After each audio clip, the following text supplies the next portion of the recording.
So ayan mga kawander, magandang umaga nga po pala sa inyo mga kawander. So ayan, nandito nga po ako sa bahay ng pinsan ko. Ayan, yung anak niya, yung mga anak niya. So ayan, meron po tayong check upin dito na ano. Subukan po nating referent tong ano, LG.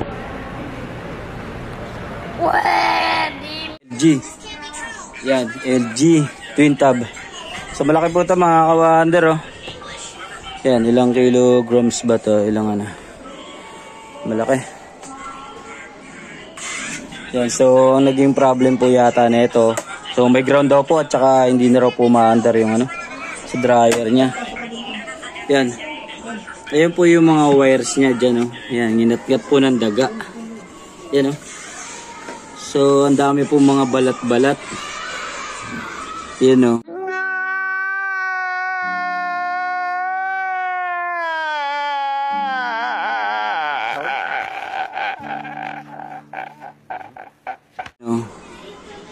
Yan, nabalatan na po siya. Kaya yan, magkukos po ng ground. Yan, kung minsan, kung magdikit po yan, maaari po yan pumutok kung sakaling ano, parehas po silang nakabalat, sabay magdikit. So, yan. What? Yan, magkukos po ng shorted dyan. Yan, kaya yan po yung isa sa possibility na kaya nagkakaroon ng ground. Tapos, ayan, dito po, nakita po natin dito sa baba.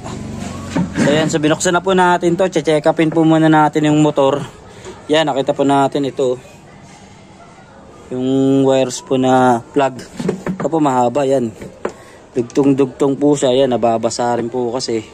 Delikado po ito mga kawander. Oh. Yan, ang dami ng balat. Tapos pag nababad pa yan sa tubig, ito basa, nalubog. Yan, sa may pagitan ng may electrical tape, nalubog po yan sa tubig. So, maaari po sila makuryente niya kung sakaling ano. Nakasaksak po tapos mababad sa basa. Yan oh. Grabe yung balat.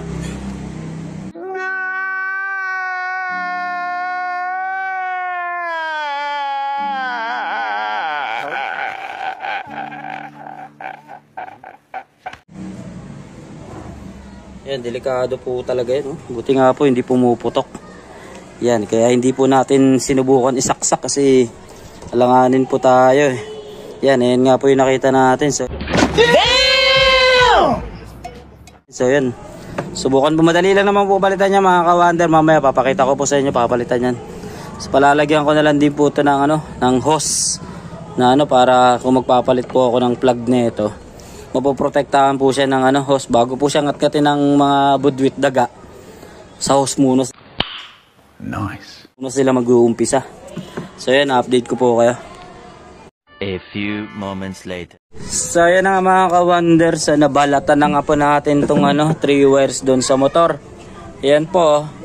Yan, so kinabit na nga po natin itong ano, test prod. Yan dyan sa tester. So subukan na po natin kung meron po siyang ano, resistance na makukuha. Palo po, kahit palo.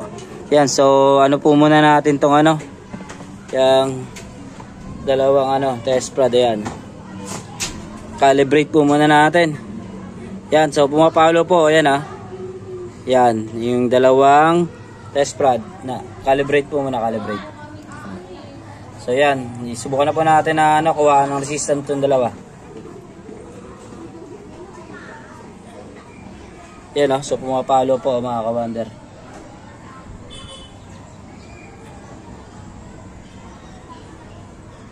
Yan.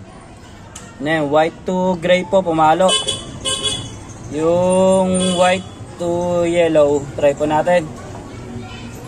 Yan, so pumalo rin po mga kawander. Yan ah. Yan, so yan. Ibig sabihin po niya mga kawander, may chance. So hindi pa rin po natin 100% alam kung buo pa po itong motor. So meron na. Wow naman! Wow! Wow! Meron na po ako nakuha na ano, ayan, plug. Ito po yung ipapalit natin dito sa ano, sa may ngat-ngat na plug. So yan, kinuha ko po sa bahay yan. Tapos ito po, dudugtungan po natin na walang balat din. Yan, kasi ang kailangan po kasi netong washing na to, umabot po dun sa may saksakan yung plug kasi medyo mataas. Kaya kailangan ganito pa rin po kahaba yung plug. Kaya pagdudugtungin na lang po natin yan. Tapos lalagyan ko po siya ng ano, ng balot hose. kahit anong hose po na pwedeng suporta po para hindi po hindi po siya mangatkat agad-agad ng mga budwit. So ayan, update ko po uli kayo. A few moments later. Yan, so ayan mga kawander, nakabitan nga po natin ng capacitor, tsaka ng ayan, sariling plug muna. So ito po yung wire. So medyo ingat-ingat lang po tayo kasi medyo maulan po ngayon. Ayan.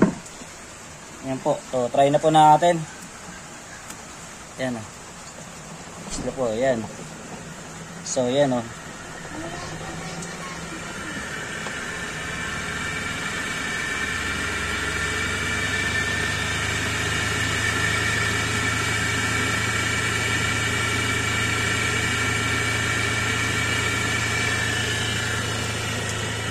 Yan, so mandar po mga kawander. So ibig sabihin po mga kawander, good pa yung motor. So yan, so susubukan po natin. Oh my God! Natin dun mag-check sa timer naman po tayo. So yan, update ko po kayo mga kawander. A few moments later. So yan mga kawander, so nilagyan na nga po natin ng yan ito pong analog na tester. So pihitin na po natin to. Okay. Ito. Yan po yung sa timer nung dryer. So yan, napa-under na nga po natin yung motor. So check po natin kung ano pa to, kung may continuity pa. Yan. So ayan, pinutol na nga po natin, nabawasan na po yung pagkakabalat niya. Yan. Maigsi na po. Yan, so yan, kuha na lang po natin siya ng So testing po muna natin tong calibrate po muna natin tong dalawang test rod. So yan, pumalo po. Yan, so kailangan po pumalo din po tong na to pag pinagdikit natin. Yan Yan. Yan, so pumapalo po siya. Ayan. So ibig sabihin po niya mga kawander, yan, may chance din po to. Maaring buo rin po kasi pumalo po eh. So hindi po natin alam kung bakit hindi na po to umandar.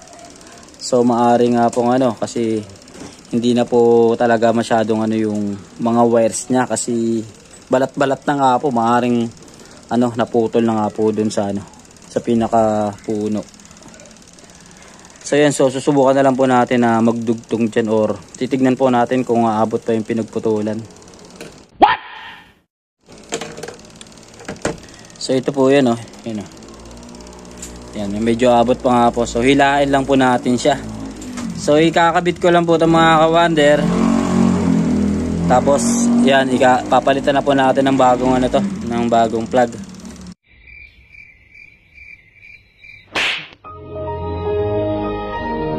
Lalagyan din po natin ng hose. So yan, update po ulit. A few moments later. Yan, so ayan na nga po mga kawander. So nalagyan na nga po natin to ng hose. Ayan, ayan. Ayan, nakasaksak na nga po. Ayan. Pihit na po tayo dito sa dryer saka sa wash. So pagsasabayin na lang po natin. Try po natin.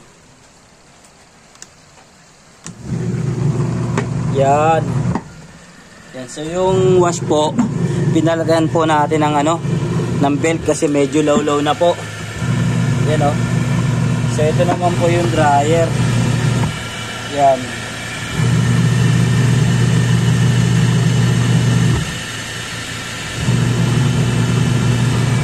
Maandar na rin po. So yan. Okay naman po siya. Napagdugtong naman po natin na maayos yung mga nabalatan.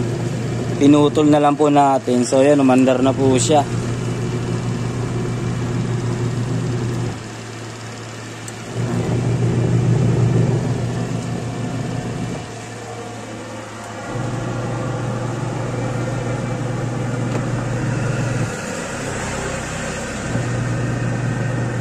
So yan mga kawander, pagka inaangat po yan, ayan, namamatay po. Kasi yan yung contact point po, ayan Yung na yan. Pagka binaba ko po to, under po ulit pag nagdikit yan. Yan. So yan po yung contact. Pwede naman po siyang erekta, pero ang kagandahan lang po kasi dito, kapag inangat mo yung pinto, kusa po siya mamamatay kasi mawawalan ng contact. Kaya medyo safe po pagka mayroon ganyan. So yun, so ayusin ko na lang po ito mga ka-wonder at bubuhin ko na po. 1 hour later. So yun na nga po mga ka-wonder, nalagay na natin yung hose. Ayan o.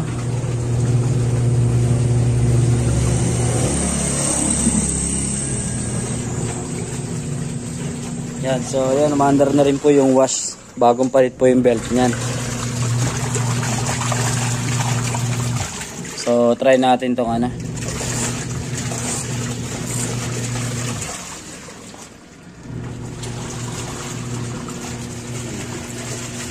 Yan. Shoutout. So ayan po yung anak ng pinsan ko. So siya po yung nagpa ano rito, pa concern.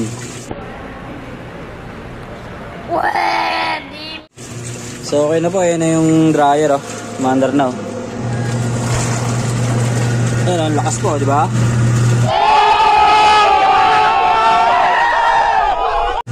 So ayan, namamatay po siya. Pero grabe ang tining po, napakalakas po na itong dryer na to. Kasi iba po yung andar niya oh. Kahit na wala na po siyang preno, pero iba po talaga yung lakas ng ano niya. So ito pong washing na to, lagpas na raw po 10 taon to.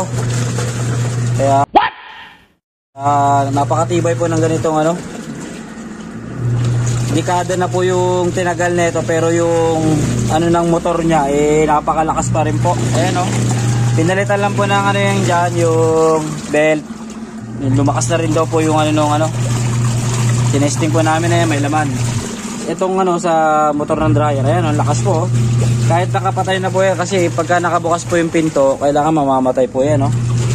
Yan, napakalakas po oh. Ayan oh, halos hindi mo kayang pigilan sa unang ano to. Yung kanina na pagpatay po, pipigilan, mahirap po kasi malakas.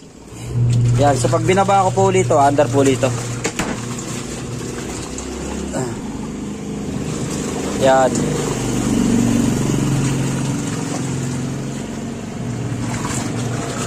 So, ayan ang andar po. Yan, ang hirap pong pigilan yan. Aray. Oh my God! Yan, so hindi po kayang pigilan pag yung unang ano po dahil ang lakas po. So okay na po ito mga ka-wonder. So yan, good job po para sa atin mga ka-wonder. So yan, meron na lang po siyang konting problem dito. Yung sa ilalim po, nag-leak po yung ano niya. Medyo tumatagas po. So palitin na po kasi yung ano niyan, yung spring niyan. So ayan, maghahanap pa po kami ng ganyang ano, yung gasket po, yung goma, tsaka yung ano po, string niya. So wala po tayong baon na ganyan kasi malaki po to. Kailangan pagka binili mo po yan, dadalhin mo po yung ano yan, yung mga sample niya, yung spring at tsaka yung goma, yung gasket. So sa susunod na lang po natin yan ano to. So okay na po ito mga ka-wonder. So hanggang dito na lang po yung video natin yan. Salamat po sa nagpagawa. Yan, peace out.